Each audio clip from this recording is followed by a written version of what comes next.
Welcome to the Customer Smarts podcast, where you'll discover smarter ways to deliver customer experiences. I'm your host, Justin Stafford. Now, most people know that it's far more expensive to acquire customers than to retain them. Interestingly, in many organisations, there is an over-focus on bringing in new customers and a lack of focus on keeping current customers. It's essentially like pouring water into a leaky bucket. My guest in this episode, Libby Dale, is passionate about helping organisations fix that very problem by using AI and behavioural science to reduce customer churn. I would say it's one of the most practical applications of AI being used in marketing that I've seen so far. Libby's passion led her to co-found Smart Measures after spending many years working for Telstra and IBM. In this episode, we're going to discuss the imbalance towards acquisition versus retention, companies doing a poor job of tracking their customers who are at risk, how marketing to customers at risk is insane, and how they are using AI and behavioural science to prevent customers leaving.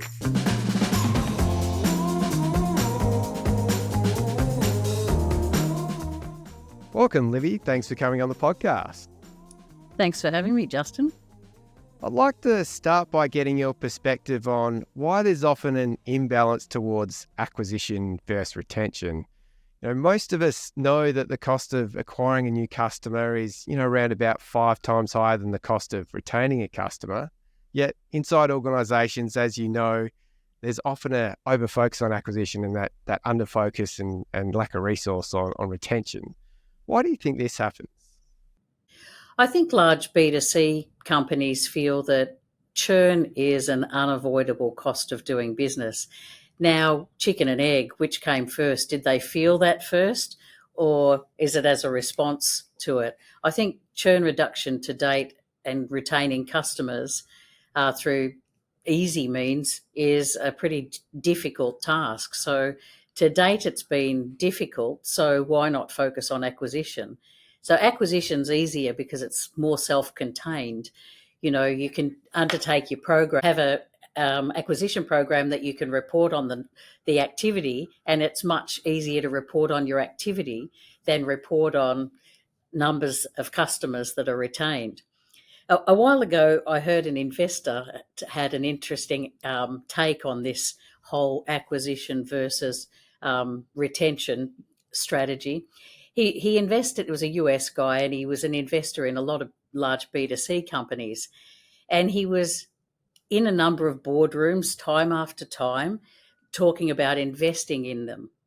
And they were giving him the spiel and the big story about the acquisition strategy, their growth and their plan for next year for trying to get these new customers in this competitive environment.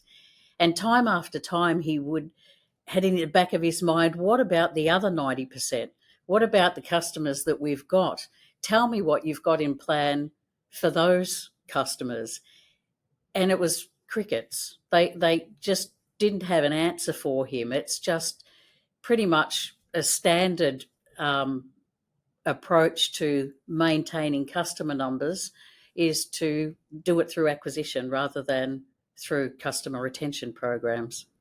Yeah, it's interesting how it's so common. And like you say, you see that all around the place. Do you think the metrics play a big role in that imbalance? And there's, they're all focused on the growth numbers as opposed to the churn and even like customer lifetime value and things like that. Does that play a role in the focus or that, dominant focus of acquisition, you think? Yeah, I think that it does. And I think if you actually looked at the number of customers and reported the number of customers that churned each month and the number of customers that are acquired each month, you'd see the seesaw effect that there is. But most companies, they'll report the net.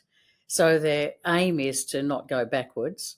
The aim is to be positive, at worst equal, in terms of customer numbers each month. So they tend to report the net numbers rather than, and that's a vanity metric. It's not showing. I mean, anyone could add it up and see, these are my new customers acquired, and then you'd look at your net growth and see, well, therefore we must have lost that many. But that's not what the focus is. The focus is on success. We haven't gone backwards. The net numbers are increasing. But there's a hell of a lot of money being spent, as we said, 5-1. There's a lot of money being spent. I think there hasn't been solutions either for it. It's been quite difficult to now, especially in a big B2C organisation. It's really difficult to try and measure at an individual customer level the health, the retention health of every customer. So it's not like it's an easy thing. So that's another reason. They'll report metrics that are much easier, website traffic and the acquisition that's happening off it, more leads, more website traffic, more daily users. They're the sorts of things that companies report. NPS is another thing that companies report. There's a customer satisfaction. There's a lot of metrics that are being reported because they're for the organisation. They're not for the customer. They're less about the customer. Or if you were genuine in your NPS reporting and wanted to make it about the customer, it'd be more along the lines of, how did you go? Not how did we go? Yeah. It's embarrassing, really, the ego of the big company saying to the little guy, how did we go? So NPS is not for the customer. That's a good example of a vanity metric, even though they're not always positive. Yeah, exactly. And it's interesting, last time when we chatted, I think the most alarming thing that you told me was that in most companies, between 10 to 30% of customers are at risk of leaving at any one point, and are obviously doing a really poor job of tracking, or a lot of doing a poor job of tracking which customers are at risk. Can you provide, I guess, some context on why that number is so high? Yeah, in the work that we do, we're using AI and data from right across the business to identify individual customers at risk. It's a tough ask to try and measure individual customers at risk. In fact, our main competition comes from people in call centre businesses, where they'll tell us they can tell with confidence when a customer contacts them whether that customer's a churn risk. But when you think about it, less than 10% and sometimes around 5% is the number of customers that contact them each year. So it's not really, you haven't really got that read for even the majority of your customer base. You've only got it for a very small portion. So I think a lot of if companies knew this 30% or this is at risk, I think you'd be stuck with that insights to action gap as well. You wouldn't be able to avoid that insights to action gap. They might know at this minute, but then what would they do? What programs would they establish, and how quickly could they put those programs into action to do something about the 30? So I think it's a little bit like an unavoidable cost. You know it, but can you do anything about it? And it's not as though I haven't spoken to marketing people about it. A lot of them will say, we kind of know. They'll say we kind of know. Now, they might know because they've got other methods of telling. A churn propensity model is a classic that these big organisations will say that they've got. And that churn propensity model might be run periodically and they'll have an idea. But that, again, it's the same old. You've got that insights to action gap that's really difficult to traverse when it's fast, because the risk of each customer changes each week, and because it's based on some current feeling. It's not based on, thinking back to some terrible journey that I had a month ago and now I feel like I might take some action. It'll be how they feel at that moment, how they feel about their retailer at that moment. And you can't always pinpoint it, so it's very difficult to take action on unless you've got a program established to do that. Yeah. And what are the ways what are they getting wrong when it comes to tracking? I think last time you talked about they're doing it at a persona level versus at a one-to-one level. There's a lot of businesses that will do it at the individual customer level, and analytics teams will say that they can do it churn risk at an individual customer level. So let's say, worst case is what I told you before, is that, yes, some companies will do it. A churn propensity model that gets updated once a year, and it might be on personas rather. So they, even though they may have segmented their customer base to 150 segments, that's still not at the individual customer level. So it's very difficult to write a contextual retention message to them. But let's say the very best of them do it at the individual customer level, and they update the propensity model monthly, say. They still can't get a program in place, a campaign in place. I'll call it a campaign. It's not a marketing campaign, it's a service campaign. They can't get a service campaign in place fast enough to meet that number of customers at risk and to carve up those customers that are at risk so that you send them a contextual message that will resonate with each one of them. So it is very difficult to do.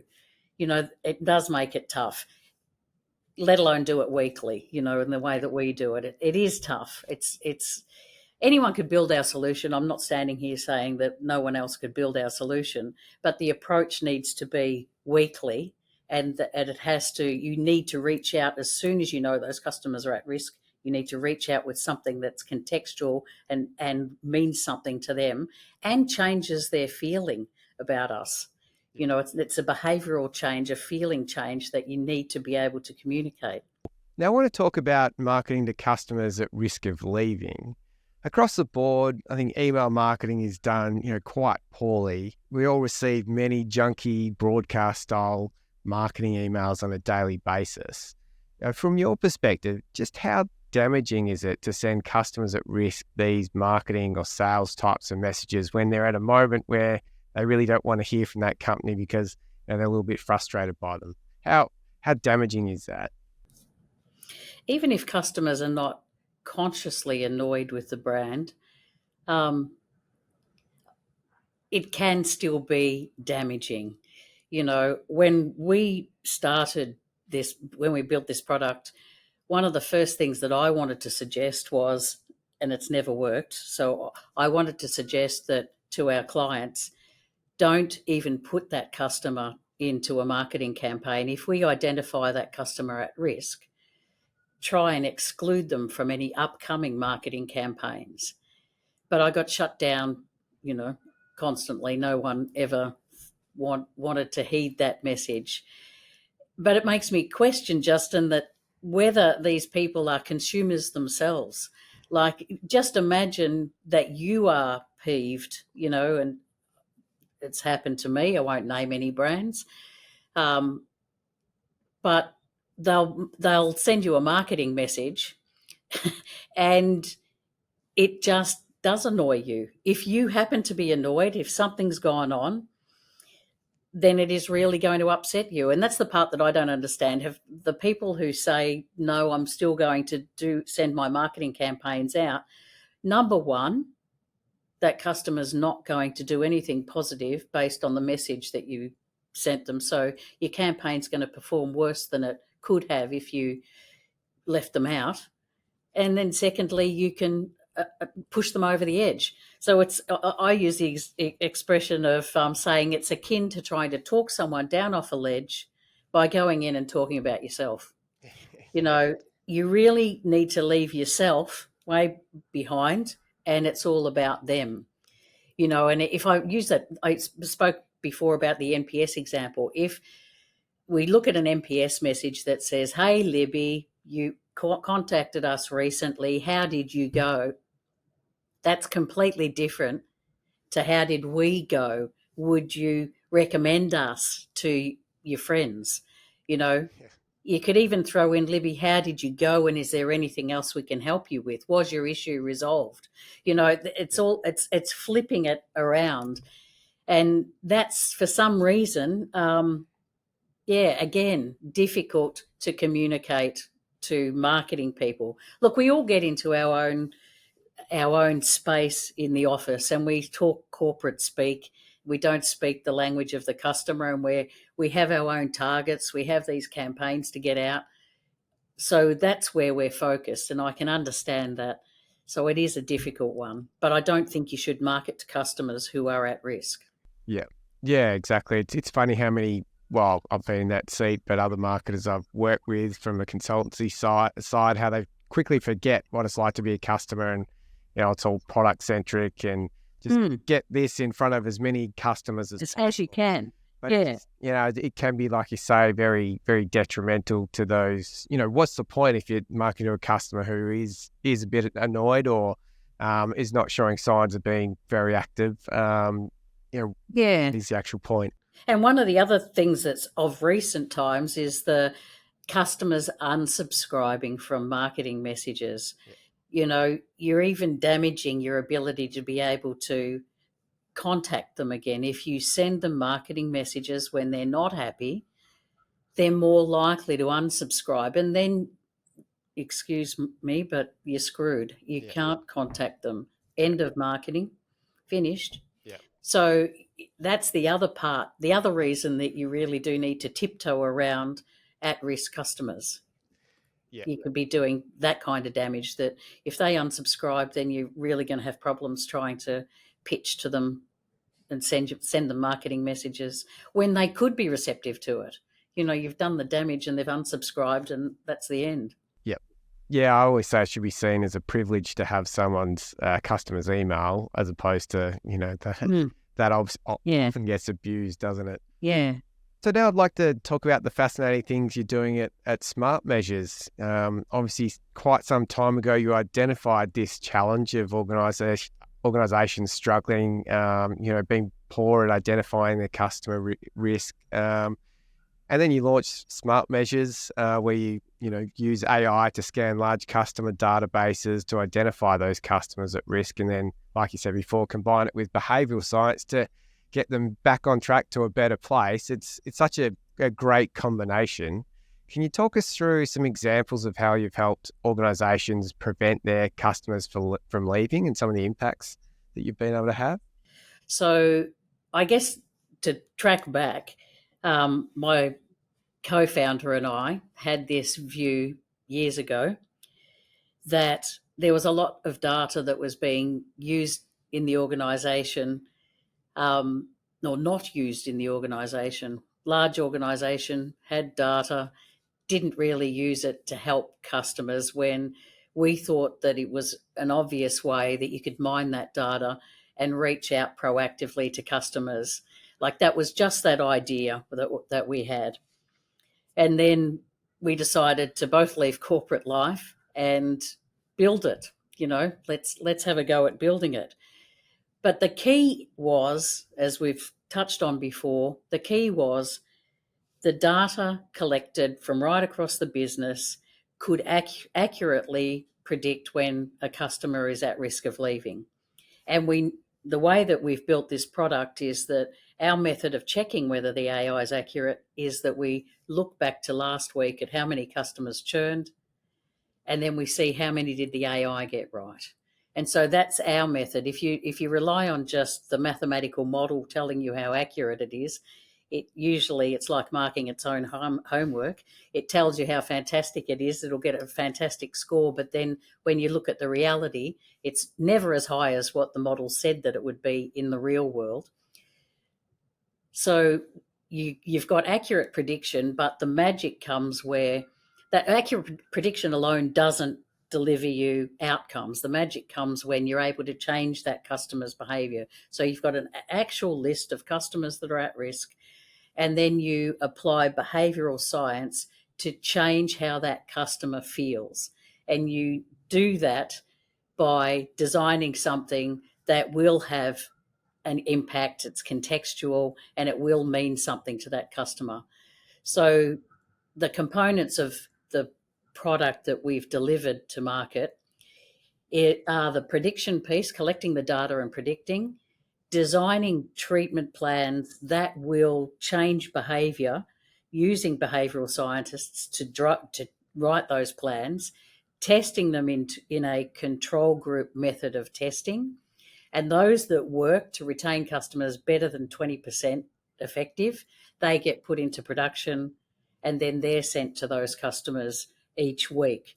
So the AI, it lists each week what the risk factors are for each customer. So it looks at every single customer and it says each of these customers has these risk factors there. So there's the highest predictor of churn might be something that, as a human, we would even understand it, might be that they've contacted the call centre last week.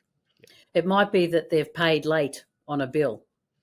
It might be things but there's very few out of the 30 top prediction factors for each customer, they'll be different for every customer, and there'll be a combination of factors.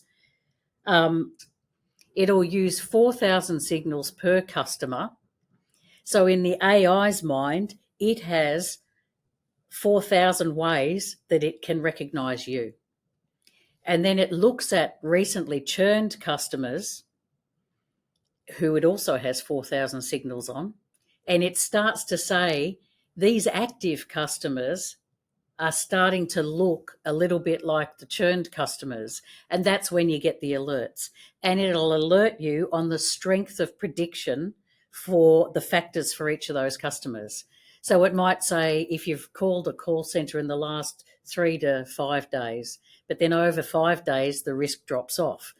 So it's really interesting that you're using AI to, I guess, do what humans can't do, which is how it should be used. To really scan through, like you said, there's like 4,000 different variables that it can pick out that a human wouldn't. But then you do use the behavioural science and the human side to really balance it off. So it seems like such a great combination. Yeah, the combination of behavioural science with AI is kind of key, right? And that other thing that you've picked on, which is that we're using the AI to do the hack work that a human can't do. But it is kind of weird because the AI is pinpointing individuals, like it has a list of customers that are going to churn. Then we have to group it up for humans to be able to manage it. So we'll group them into, it could be tenure, gender, state, type, dual fuel, single fuel, the amount of spend, as long as they've been, whether they're profitable, all of the different factors that as humans we can think about, and then we'll design treatment plans that would be suitable to those types and test them. And once we've got treatment plans that work, we feed them to the treatment AI, who also has the inside knowledge on where they worked specifically. And then the treatment AI will assign whichever treatment plans are in its menu to customers who need saving each week. So it's a strange kind of process. And I guess, that's a method of closing that insight to action gap, because we're doing all the pre-work beforehand with treatment design and treatment testing. And then we'll have a menu of treatments that we know work. The treatment AI knows which customers it works best on. And then they're sitting there ready and waiting on a Monday morning. So when the treatment AI has done it, when the prediction AI has done its processing over the weekend, it then assigns the best plan for each customer. So that step in between, you've got AI both ends. So AI one end is doing prediction. It's AI the other end is assigning the best treatment for that customer.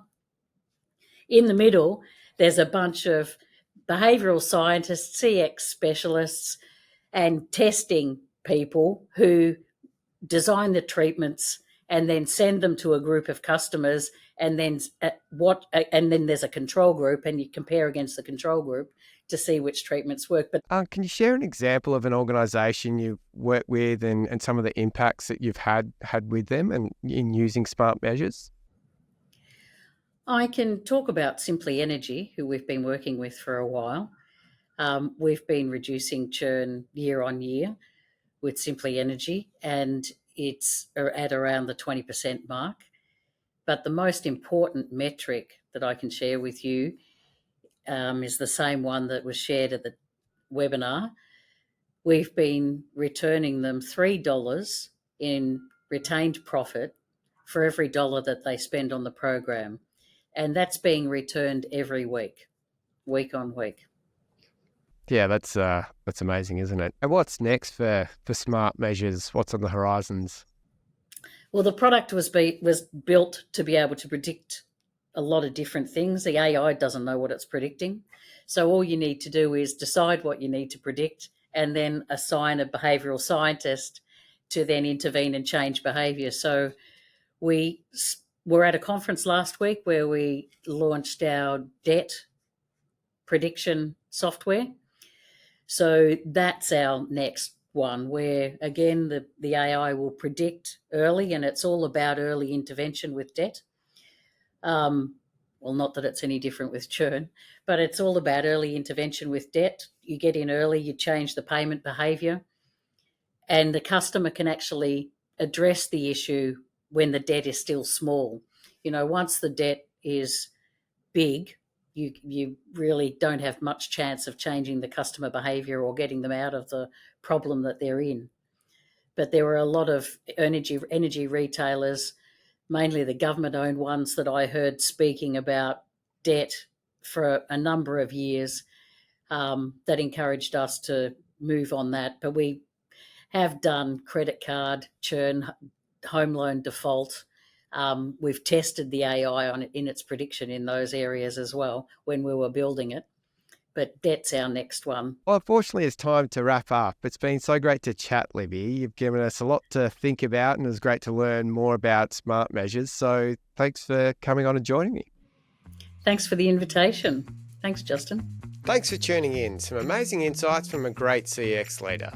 If you found this insightful, make sure you hit the subscribe or follow button now, as we have some great episodes coming up. And if you have any questions or would like to chat, reach out to us at customersmarts.co. Catch you next time.